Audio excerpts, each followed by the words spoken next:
Hi, I'm Mr. Craven from the NET Director Team, and I'm going to be talking you through the poem Exposure by Wilfred Owen. Wilfred Owen was a First World War soldier, writing poetry to express his own experiences and to record and share the reality of war as soldiers experienced it. In the poem, Owen describes the conditions on the front line in France. The soldiers endure boredom and wintry weather that is more deadly than the enemy, and they reflect on the pointlessness of their suffering. The soldiers hover between life and death, dreaming of the warmth and life of home, concluding that their purpose is to fight for God, for life. The poem ends with a burying party, dealing with the frozen bodies of the dead. Owen's purpose in the poem is to offer a different perspective of the war.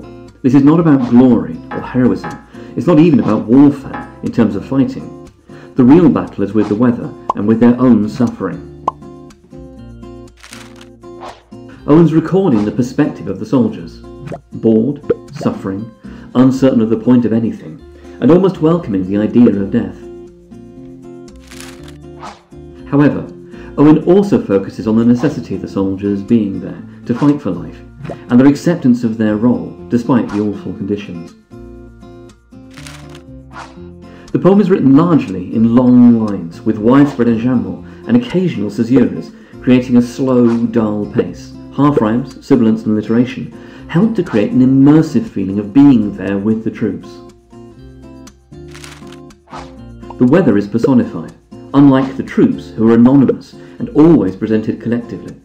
The cold, however, also symbolises the emotional impact, juxtaposed with the warmth of home linked to the idea of life. The poem's a neat fit within the anthology. As with Remains and Bayonet Charge, we have a first-person account of a soldier's experiences. The focus on meaning and purpose can link with Kamikaze and War Photographer, while the realistic depiction of war is a contrast with